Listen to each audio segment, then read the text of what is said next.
Halo pemirsa JPA TV dari Sabang sampai Merauke, dari Miangas hingga Pulau Rote.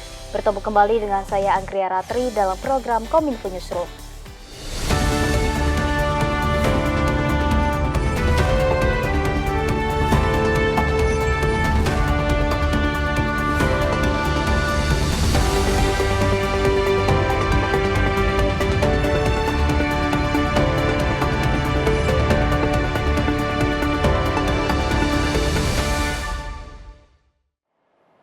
Kita ke informasi yang pertama pemirsa, Presiden Joko Widodo melakukan pertemuan bilateral dengan Presiden Uni Emirat Arab Mohammed bin Zayed di Abu Dhabi. Ada 4 poin penting yang dibahas dalam pertemuan tersebut, mulai dari kerjasama perdagangan hingga kerjasama sosial budaya.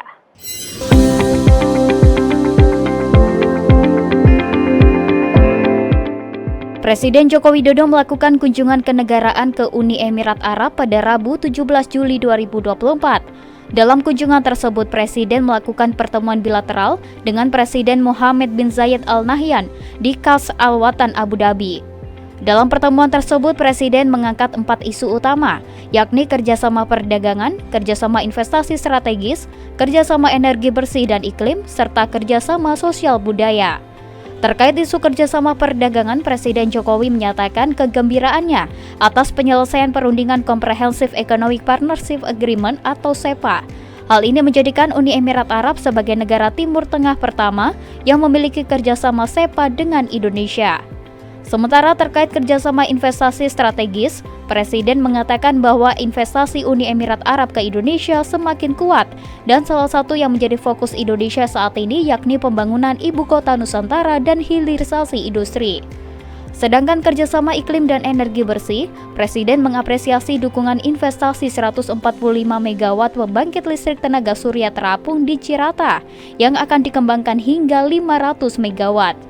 Sementara isu yang terakhir yakni kerjasama sosial budaya, Presiden Jokowi menyambut baik pemberian Zayed Award for Human Fraternity 2024 bagi Nahdlatul Ulama dan Muhammadiyah untuk mendukung toleransi dan moderasi Islam. Di akhir pertemuan, Presiden Jokowi mengundang Presiden Mohammed bin Zayed untuk berkunjung ke Indonesia pada bulan September mendatang. Presiden MBZ menyatakan akan memenuhi undangan tersebut yang menunjukkan kehangatan dan kedekatan hubungan kedua pemimpin. Terakhir, kalau ada waktu, saya ingin mengundang Yang Mulia untuk berkunjung ke Indonesia di tahun ini, bulan September, dan saya sangat merasa terhormat jika Yang Mulia berkenan memenuhi. Terima kasih Yang Mulia. Presiden Joko Widodo dalam kunjungan bilateralnya ke Abu Dhabi, Uni Emirat Arab menekankan kerjasama dalam bidang investasi pembangunan IKN dan investasi electric vehicle dari hulu ke hilir.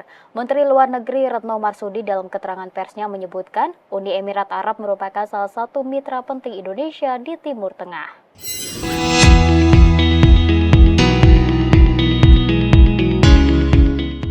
Dalam kunjungannya di Abu Dhabi, Uni Emirat Arab, Presiden Joko Widodo mengadakan pertemuan bilateral dengan Presiden Mohammed bin Zayed Al Nahyan dalam rangka meningkatkan kerjasama kedua negara, utamanya dalam bidang ekonomi yakni nikel dan juga investasi di IKN. Menteri Luar Negeri Retno Marsudi dalam keterangan persnya menyebutkan bahwa Uni Emirat Arab merupakan salah satu mitra penting Indonesia di Timur Tengah. Dalam 10 tahun terakhir, hubungan kedua negara berkembang dengan cepat dan dari sisi perdagangan terjadi peningkatan yang cukup signifikan. Angka perdagangan di tahun 2015 hingga 2023 mengalami peningkatan 52% yang mana pada tahun 2023 mencapai 3,282 miliar dolar Amerika Serikat. Dan berbanding lurus dengan peningkatan dari sisi investasi. Menlu Retno menjelaskan bahwa pembahasan dalam pertemuan bilateral Presiden Joko Widodo berfokus pada kerjasama investasi. Beberapa hal yang turut dibahas adalah rencana kerjasama pembangunan pusat keuangan di Ibu Kota Nusantara. Rencana kerjasama ini diwadahi dalam MOU yang ditandatangani oleh Menteri PUPR dengan Dubai International Financial Center. Isu kedua, kerjasama pengembangan industri bahan baku nikel. Sebagaimana teman-teman ketahui, Indonesia memiliki stok nikel yang sangat besar. Indonesia juga telah mengembangkan ekosistem hilirisasi nikel, terutama baterai dan EV. Dalam kaitan inilah, Presiden Jokowi mengajak PEA untuk melakukan investasi di bidang EV dari hulu ke hilir. Sama dengan kerjasama untuk IKN, untuk Financial Center, pembahasan mengenai kerjasama EV ini akan diikuti dengan pembahasan yang lebih teknis antara tim dua negara. Selanjutnya, Presiden juga mengajak Uni Emirat Arab untuk melakukan investasi electric vehicle dari hulu ke hilir.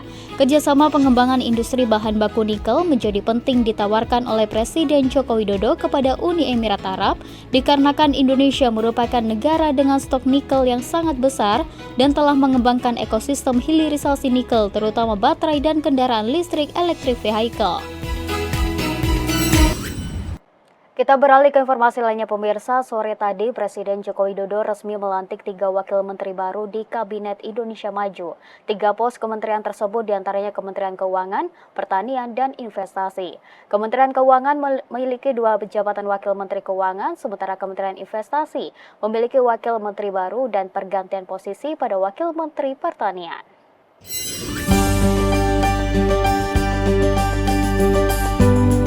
Presiden Joko Widodo pada sore hari ini 18 Juli 2024 resmi melantik 3 wakil menteri di 3 pos Kementerian Kabinet Indonesia Maju periode masa jabatan 2019 hingga 2024. Kementerian Keuangan, Investasi, dan Pertanian resmi memiliki wamen baru. Posisi Wakil Menteri Keuangan tidak berubah melainkan bertambah sehingga Kementerian Keuangan akan memiliki 2 wakil menteri. Presiden mempercayakan posisi Wakil Menteri Keuangan 2 kepada Thomas Jiwandono yang akan bekerja bersama Wakil Menteri Keuangan Suhasil Nazara mendampingi Sri Mulyani. Sementara itu untuk pos Wakil Menteri Pertanian yang sebelumnya dijabat oleh Harfiq Hasnul Kolbi resmi digantikan oleh Sudaryono. Sedangkan untuk posisi Wakil Menteri Investasi BKPM dijabat oleh Yuliot. Usai diambil sumpah dan penandatanganan, Presiden dan para menteri lain memberikan ucapan selamat bagi Wakil Menteri baru Kabinet Indonesia Maju periode 2019-2024. Pemirsa, Kepala Badan Siber dan Sandi Negara Hinsa Siburian memastikan bahwa sistem pelayanan publik di seluruh instansi yang diserang ransomware sepenuhnya pulih pada akhir Juli ini. Sementara itu, Menko Polhukam mengimbau mewajibkan seluruh kementerian lembaga dan instansi membackup data untuk mengantisipasi adanya serangan siber kembali.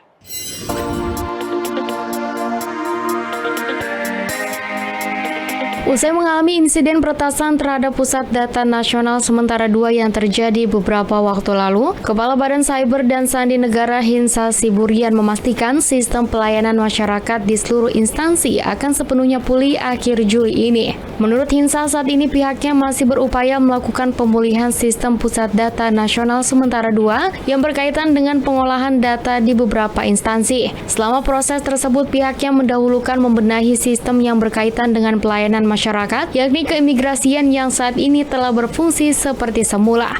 Sebelumnya, Menteri Koordinator Bidang Politik Hukum dan Keamanan Hadi Cahyanto menyebutkan sebanyak 86 layanan yang berasal dari 16 pemilik layanan telah aktif selama pemulihan layanan pada PDNS 2. Hadi menjabarkan instansi atau kementerian yang menyimpan datanya di PDNS 2 Surabaya bisa kembali memberikan layanan kepada publik pada Juli. Sementara itu, data cadangan dari server-server di PDNS 2 Surabaya akan berada sepenuhnya di Pusat Data Nasional yang berlokasi di Batam. Oleh karena itu, pihaknya mewajibkan seluruh kementerian, lembaga, dan instansi untuk membackup atau mencadangkan data untuk mengantisipasi adanya serangan cyber seperti yang terjadi beberapa waktu lalu. Pemirsa, kami akan segera kembali dengan informasi lainnya. Tetaplah di Kominfo Newsroom.